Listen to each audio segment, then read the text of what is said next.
চলুন ন্যারেশনের উপর একটা প্রশ্ন সলভ করা যাক। আর এই প্রশ্নটা নেওয়া হয়েছে ঢাকা বোর্ড 2019 থেকে।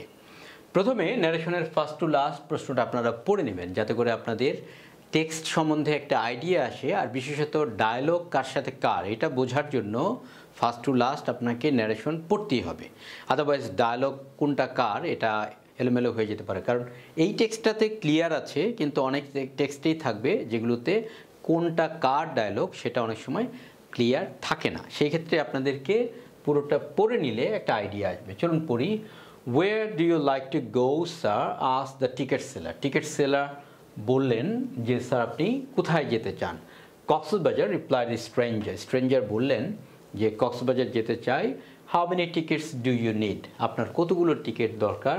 আই উইল বাই 5 টিকিটস, আমি 5টা টিকিট কিনবো। টেক দিজ টিকিটস, এই টিকিটগুলো নিন। দে উইল কস্ট 3000 টাকা, এগুলোর মূল্য পড়বে 3000 টাকা। Set the ticket seller, ticket seller বললেন।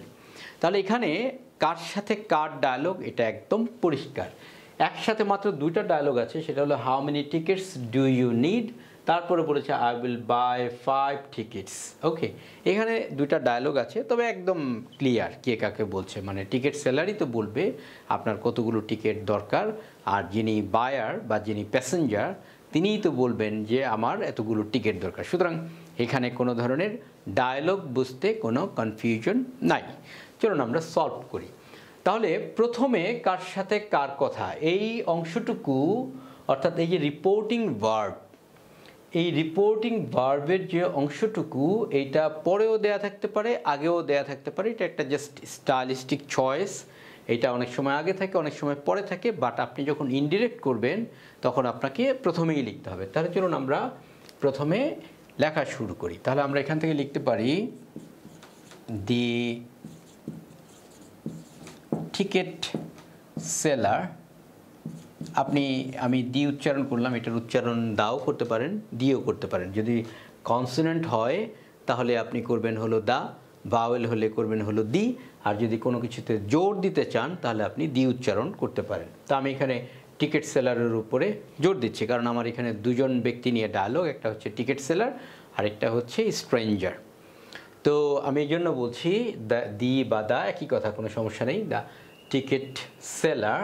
তাহলে কি করলেন, প্রশ্ন করলেন। প্রশ্ন করলে আর এখানে বলাই আছে আস্কড, সুতরাং আমরা এখানে লিখলাম আস্কড। এই আস্ক শব্দটার পরে টু ব্যবহার করা হয় না, অনেকগুলোর ক্ষেত্রে হয়, যেমন ধরুন সেড এর পরে টু হয়, কিন্তু টোল্ড এর পরে হয় না, আস্কড এর পরে হয় না, এরকম।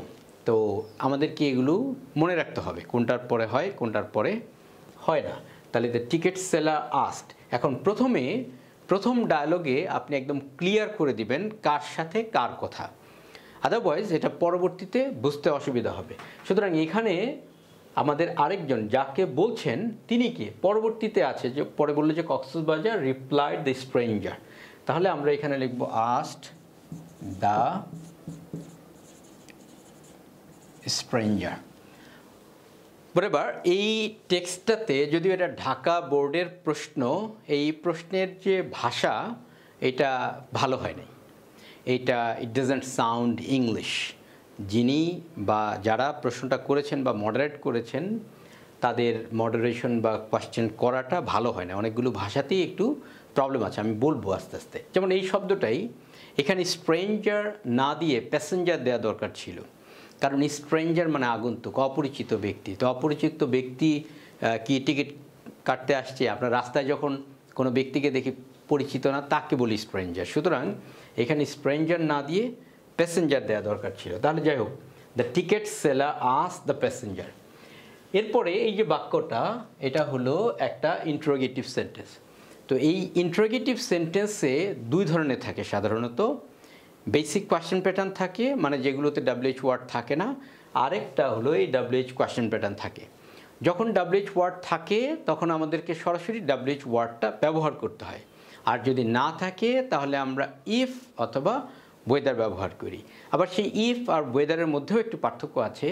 আপনি যদি প্রশ্ন করে উত্তর প্রত্যাশা করেন, যেমন ধরুন সে তাকে জিজ্ঞেস করলো বা বলল তুমি যাবে কিনা বলো, তাহলে সে তার কাছ থেকে উত্তর প্রত্যাশা করছে, সেক্ষেত্রে হবে ওয়েদার।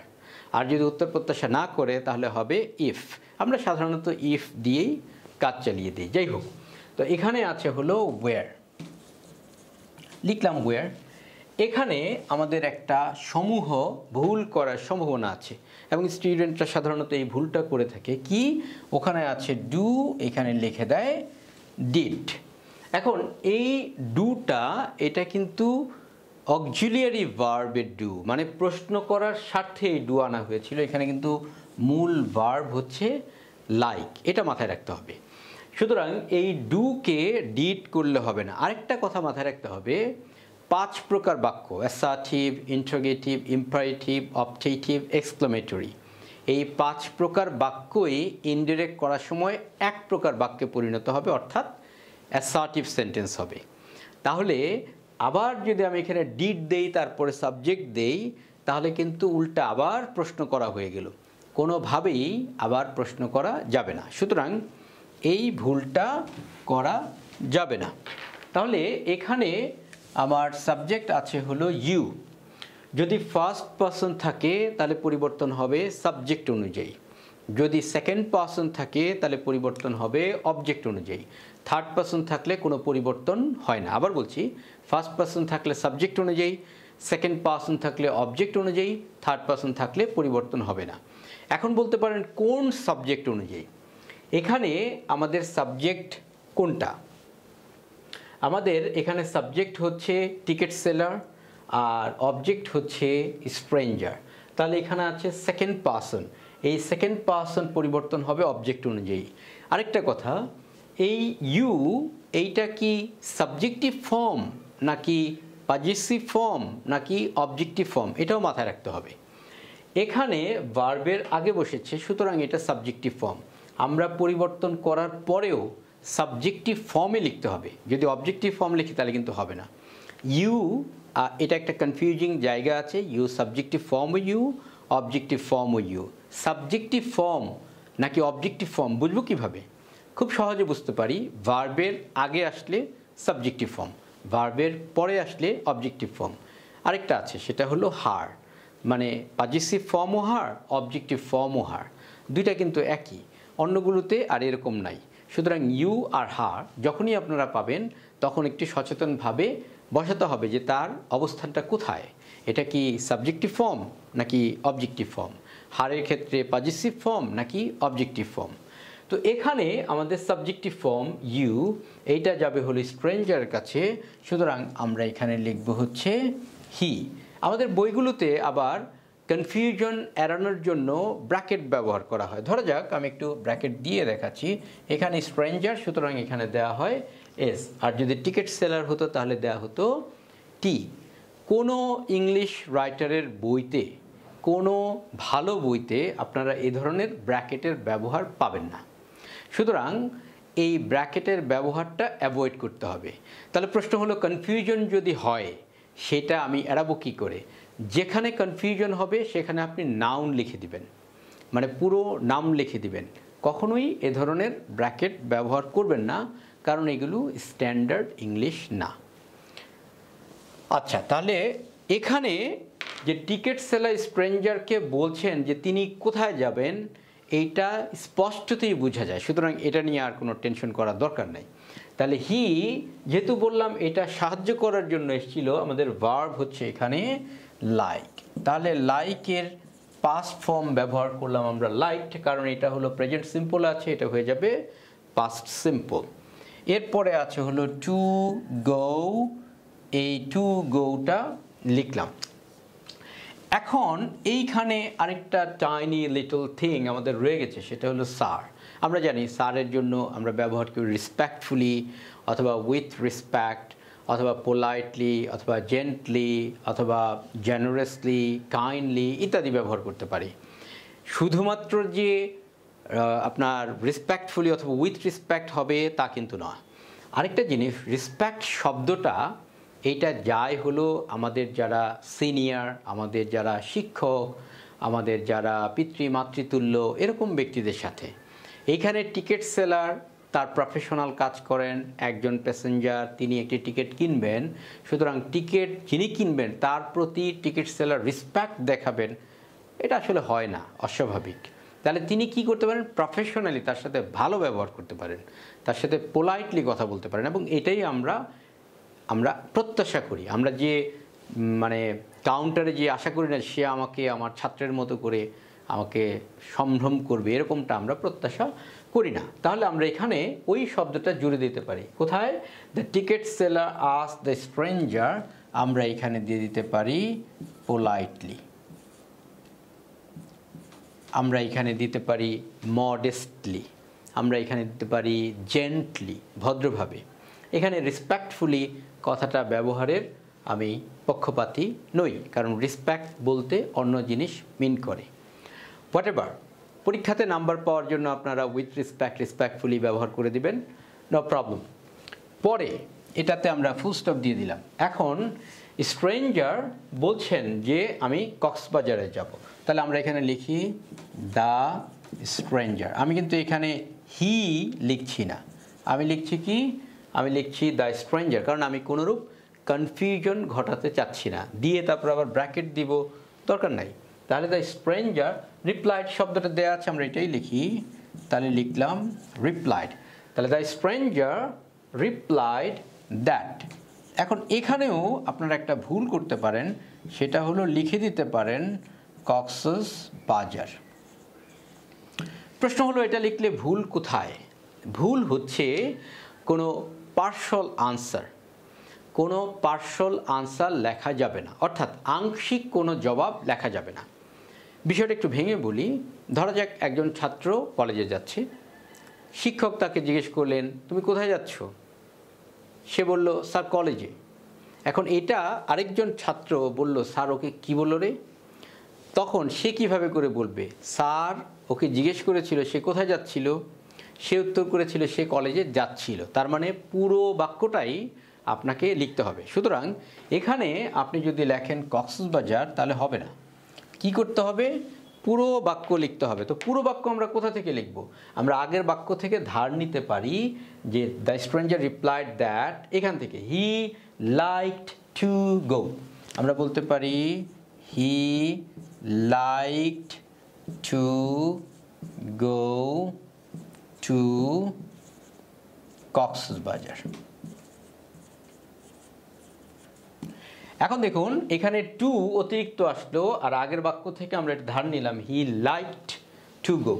এখন এই শব্দটাও এখানে খুব বেশি যে মানানসই হচ্ছে তা না, বরং আমরা বলতে পারি wanted, he wanted to go to Cox's Bazar, তিনি কক্সবাজারে যেতে চেয়েছিলেন। যদি মনে হয় যে আমি বাইরে থেকে আবার কোথা থেকে আবার ধার করে ওয়ার্ড আনবো, তার থেকে বরং যেটা লেখা আছে সেটাই দিয়ে দিলাম, হবে, কোনো সমস্যা নেই। তবে ওয়ান্টেড দিলে আরও ভালো হতো। আর ন্যারেশন এমন একটা জায়গা যেখানে আপনি নিজেকে এক্সপোজ করার সুযোগ পাবেন, আপনি যে ইংরেজি জানেন এটা প্রকাশ করার সুযোগ পাবেন। অনেক গ্রামারই এই ধরনের সুযোগ নাই। তো যাই হোক, এখানে যেটা বললাম পার্শাল কোনো আনসার লেখা যাবে না, সেটা ওয়ার্ড হোক, ফ্রেজ হোক, যাই হোক, আপনাকে পুরো বাক্য লিখতে হবে, দ্যাটস ইট। ওকে, এরপরে বলেছে, আবার প্রশ্ন করলো যে how many tickets do you need. তাহলে এটা নিশ্চয়ই টিকিট সেলারের কোয়েশ্চেন। তাহলে আমরা এখানে লিখলাম দ্য টিকিট সেলার।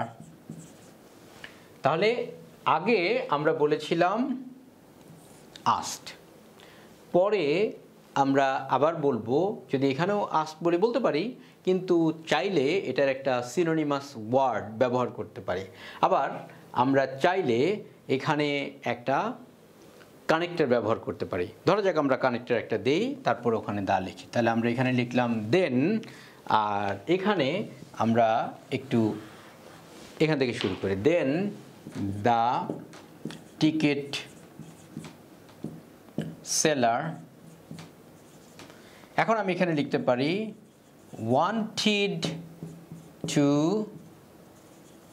নো। এখন প্রশ্ন হলো ওয়ান্টেড টু নো আবার কোথা থেকে পেলাম? আমরা এই যে এখানে লিখলাম আস্কড, এই আস্কডেরই একটা সিনোনিমাস একটা এক্সপ্রেশন হচ্ছে ওয়ান্টেড টু নো, মানে জানতে চেয়েছিলেন। একই শব্দ যদি বারবার ব্যবহার করি তাহলে বোঝা যাবে আমার ভোকাবুলারি রেঞ্জ খুব কম। সেজন্য আমি একই শব্দ বারবার ব্যবহার না করে ওয়ান্টেড টু নো লিখলাম। এখন আপনি বলতে পারেন যে আমি যদি এখানে আস্ক লিখতাম তাহলে হতো কি না? অফকোর্স হতো, কিন্তু আপনি যদি ওয়ান্টেড টু নো লেখেন তাহলে জানানো সম্ভব যে আপনি ভালো ইংরেজি জানেন।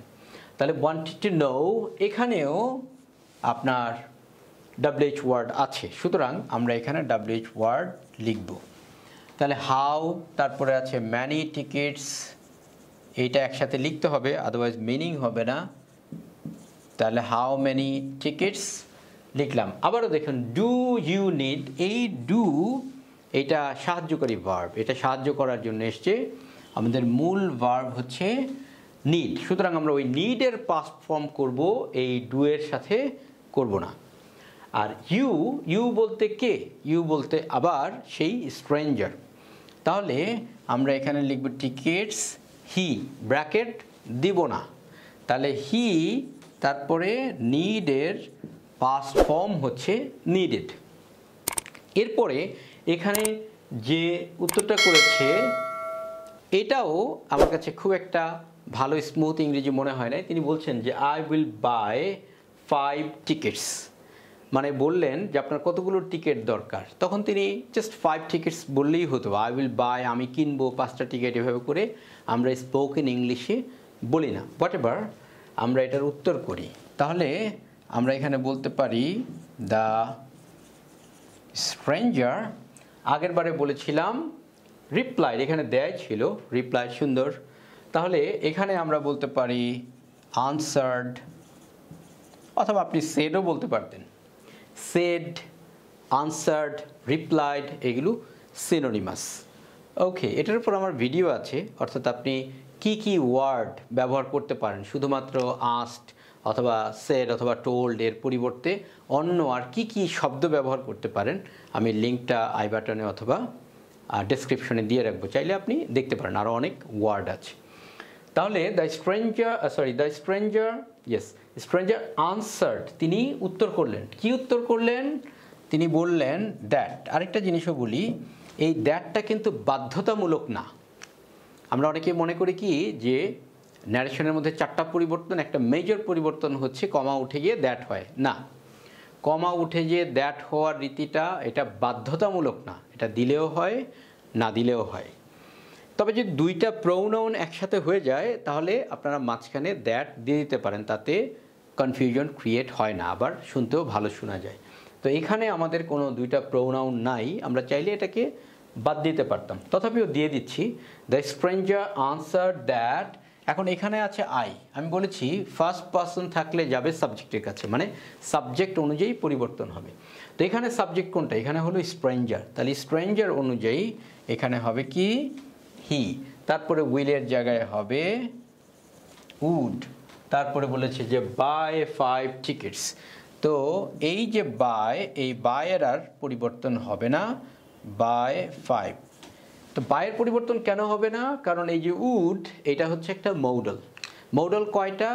মোট মডেল হচ্ছে 9টা, may, might, can, could, shall, should, will, would, must. এর বাইরে আরও কিছু সেমি মডেল আছে, সেমি মানে হাফ মডেল, যেগুলো মডেলের মতোই প্রায়, যেমন ধরুন need, dare, ought to, going to ইত্যাদি। এছাড়াও আমাদের আরও কিছু ওয়ার্ড আছে যেগুলো মডেল হিসেবে ব্যবহৃত হতে পারে, যেমন অ্যাম মানে B+2 মানে am to, is to, are to, was to, were to. আবার have+2 মানে have to, has to, had to ইত্যাদি। এই সকল মডেলের পরে এটা হতে পারে কোর মডেল, হতে পারে সেমি মডেল, হতে পারে আদার ওয়ার্ডস ইউজড অ্যাজ মডেল, যে কোনো কিছুই হোক না কেন, সকল কিছুর পরে ভার্বের বেস ফর্ম হবে। আর যদি প্যাসিভ হয় তাহলে ভার্বের পাস্ট পার্টিসিপল ফর্ম হবে, মডেলের পরে বি হবে, মডেলের পরে বি, তারপরে ভার্বের পাস্ট পার্টিসিপল ফর্ম। যাই হোক, অনেক কিছু চলে আসছে প্রসঙ্গক্রমে। উড এর পরে ভার্বের বেস ফর্ম হবে, এটা এখানে বায়ের জায়গায় বট হবে না, এটাই আসলে বলতে চেয়েছিলাম। তারপরে মডেল পরিচিত করানোর জন্য আরও কিছু কথা চলে আসলো, হোয়াট এভার। তাহলে বাই 5 টিকিটস গেল। এরপর বলছে টেক দিস টিকিটস। টিকিটসওয়ালা বলছে যে টেক দিস টিকিটস, এই টিকিটগুলো নিন, দে উইল কস্ট 3000 টাকা, এগুলোর মূল্য হবে 3000 টাকা।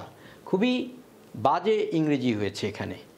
এরকমভাবে কেউ বলেই না যে টেক দিস টিকিটস, এভাবে বলে হিয়ার ইউ গো অথবা হিয়ার ইউ আর, এইরকম ইংলিশগুলো ইংরেজরা বলে, এভাবে করে বলে না এই যে টিকিট নিন। তারপরে এখানেও দেখুন বলেছে যে দে উইল কস্ট 3000 টাকা, বলছে যে এই যে টিকিট নিন, এরপর কি বলবে এগুলোর দাম হবে 3000 টাকা? তারা বলবে প্লিজ পে 3000 টাকা, যে দয়া করে 3000 টাকা পে করেন।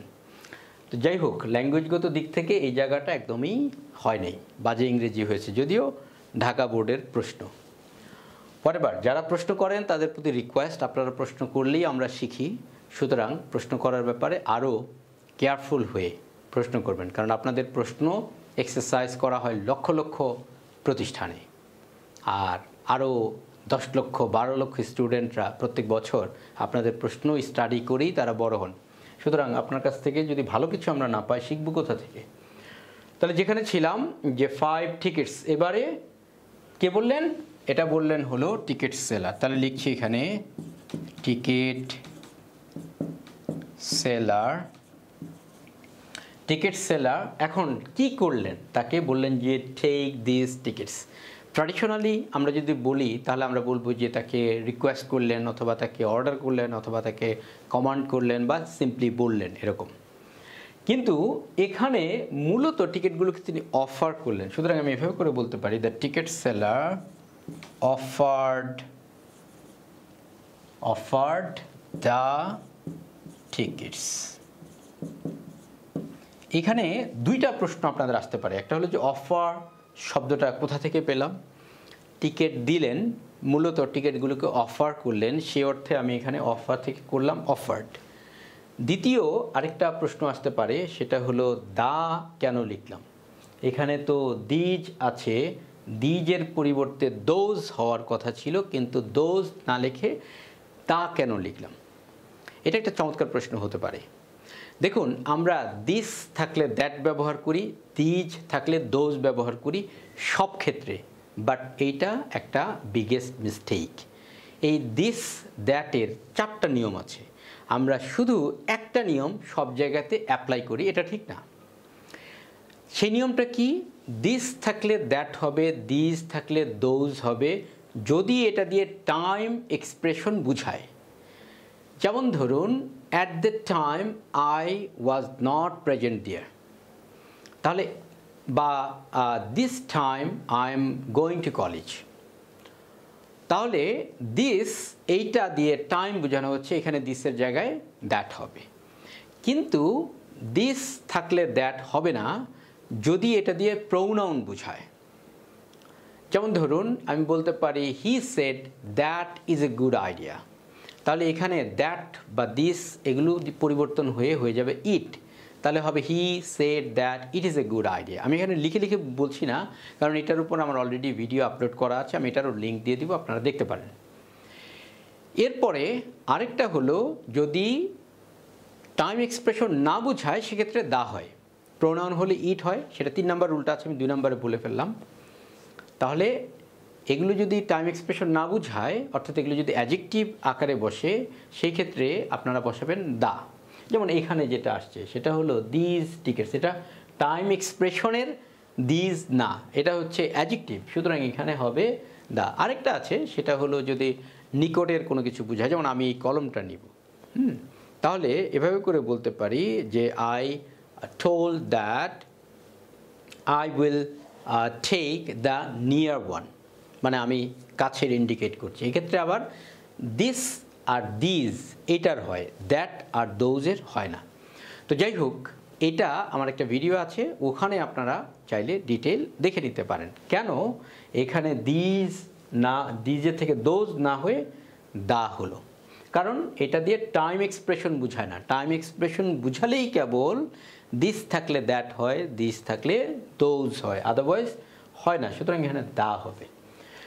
আর আপনারা যদি ট্র্যাডিশনালি বলেন তাহলে আপনারা এইভাবে করে বলতে পারেন দ্যাট টিকিট সেলার, তারপর আপনার এখানে আমি ধরেন ওইভাবে করে লিখি, এখানে লিখতে পারেন যে আস্কড টু টেক, তারপরে দ্য টিকিটস। এখন একটা প্রশ্ন করবেন যে এখানে আবার আস্ক কেন লিখলাম? এখানে কি প্রশ্ন করা হয়েছে যে আমি এখানে আস্ক লিখলাম? আসলে এই আস্ক দিয়ে একটা তো প্রশ্ন করা বোঝায়, আমরা সবাই জানি, তবে এর বাইরেও আস্কের নিয়ম আছে। যেমন ধরুন সে আমার কাছে হেল্প চাইলো, তাহলে he asked help from me. তাহলে এখানে কিন্তু প্রশ্ন করা বোঝায় নাই, চাওয়া বোঝায়। তাহলে এখানে টিকিট সেলার তাকে টিকিটগুলোকে নিতে বললেন, তাহলে ask to take the tickets, অথবা আপনি সিম্পলি বলতে পারেন টোল্ড। তাহলে ticket seller told to take the tickets. আর এখানে যেভাবে করে বলছে এই টোনে আপনি চাইলে রিকোয়েস্টও ব্যবহার করতে পারেন, তাহলে the ticket seller requested to take the tickets. আমি আশা করি এটা বুঝতে পেরেছেন। এরপরে তিনি বললেন যে দে উইল কস্ট 3000 টাকা। তাহলে আমরা এখানে বলতে পারি যে হি অলসো মেনশনড, তিনি উল্লেখ করলেন দ্যাট দে, এটা যেহেতু থার্ড পারসন এটার আর কোনো পরিবর্তন হবে না, দেই বলতে বোঝানো হচ্ছে টিকিটগুলোকে, আর এই উইলের জায়গায় হবে হলো উড, তারপরে হচ্ছে কস্ট 3000, তারপরে আছে হলো টাকা। তাহলে আমরা এখানে কি লিখলাম? Also mentioned. এখন প্রশ্ন হলো মেনশন কোথা থেকে পেলাম? তিনি মানে উল্লেখ করলেন যে এই টিকিটের মূল্য হবে, হি অলসো মেনশনড, তিনি উল্লেখ করলেন যে এই টিকিটগুলোর মূল্য হবে এত টাকা। সেই জন্য বললাম, আপনারা যদি এখানে চান যে হি অলসো অ্যাডেড দ্যাট, তিনি আরও যুক্ত করেন, যেটা most common one, added that, সেভাবে করেও করতে পারেন। আশা করি আপনাদের কাছে এই ন্যারেশনটা কি বলবো, ভালো লেগেছে বলবো কি না, কারণ এখানে অনেকগুলো জায়গায় হয়তো আপনারা এইভাবে করে করেন না বা পরিচিত না। পরের বার আপনাদের ভালো লাগলে জানাবেন, আর যদি ভালো না লাগে সেটাও কমেন্টে জানাতে পারেন। আর এ ধরনের কোনো ভিডিও যদি আপনারা দেখতে চান বা কোনো স্পেসিফিক বোর্ডের প্রতি আপনাদের যদি কোনো ঘাটতি থাকে, যে আপনারা ওইটা জানতে চান ভালো করে বা ওই জায়গাটাতে বুঝতে পারেন না, তাহলে কমেন্টে লিখতে পারেন। চ্যানেলটাকে সাবস্ক্রাইব না করা থাকলে কাইন্ডলি চ্যানেলটাকে সাবস্ক্রাইব করুন। আর পরিশেষে সেই পুরাতন কথা, দেশকে ভালোবাসুন, বিশ্ব মানবতার কল্যাণে অবদান রাখুন। সকলের জন্য শুভেচ্ছা রইল, ভালো থাকুন।